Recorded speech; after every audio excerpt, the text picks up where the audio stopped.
Hey guys, ShadTreadAway, churchplanners.com. I'm here with my man, Shaun King. Shaun, thank you so much for Good to see you, man. spending some time with us. We're here backstage at the Velocity Conference 2011, put on by Church Planners, and Shaun's actually one of our speakers here. And Shaun, what we're doing is we've been having conversations with some guys like yourself, and what would be good advice that you would give to people who are church planting or pastors of the sort. So. And I know we had talked a little bit about family, and that's something that's important to you. Could you maybe take a moment to share a little bit about that? Yeah, I mean, I get so many church planners that look for advice on how to launch with a big first service, how to use social media, and a lot of times church planners leave their families behind in the process. And I get a lot of credit and accolades for doing certain things well, but I think what I'm most proud of is what I do with my family. I mean, I'm home every night for dinner. That's like a hard and fast rule. I tuck at least one of my kids into bed every night.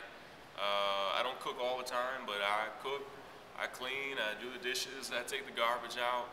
I mean, I am dad and husband at home. Great. And so many guys, I get this email, and it sounds like this.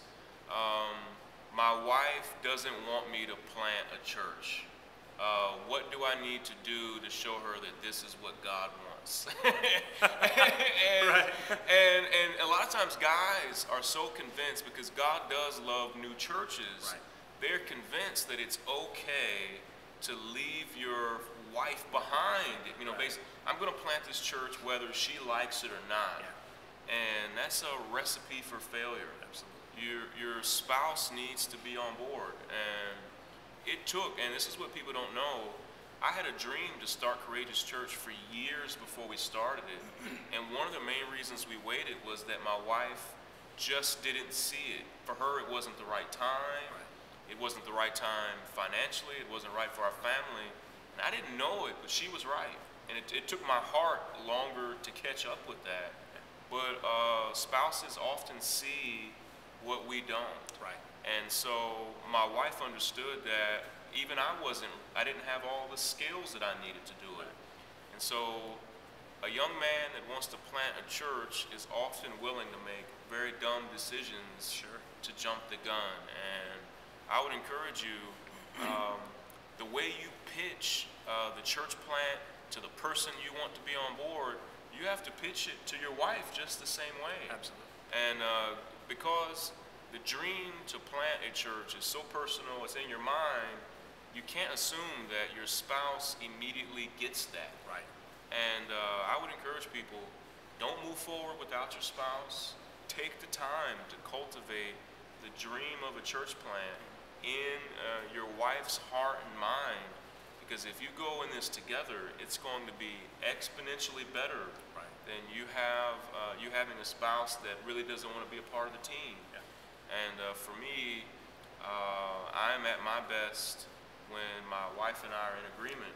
Absolutely. And you know, we say, you know, if mama's not happy, nobody's happy. You know? And I don't know. I mean, having a spouse that fully believes in it makes other people believe in it better. Absolutely. Like I mean, people expect the church planter to love this dream. That's a given. But when the church planter's spouse believes in it, it builds a whole lot of confidence. Yeah. And more married couples are going to love it. People are just going to naturally say, where two people have agreed, the idea is just more real to them. So whatever you do, make sure, not in an artificial way, but make sure that you take the time to cultivate the confidence in the vision that you have in your spouse. It's absolutely essential. That's good. And you know, we recently planted a church 4 or 5 months ago.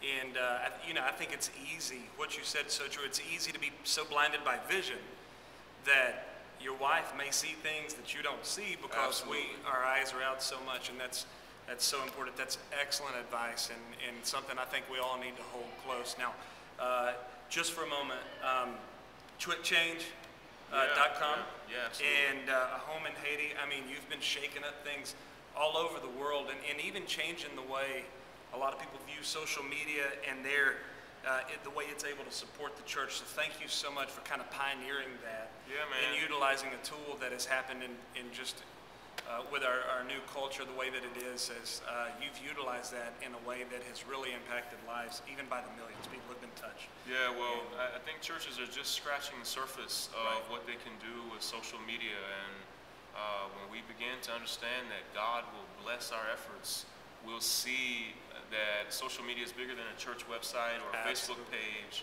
but churches have the funds and the people and the skills to do world-changing stuff online. That's it.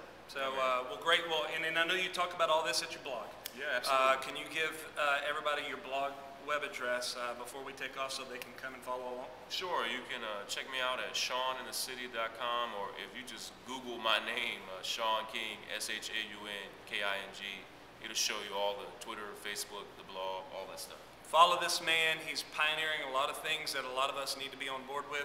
God bless you. Thank you so much for checking in, Shaun. Thank you, man. Brother, appreciate it. Appreciate it. Yeah. All right.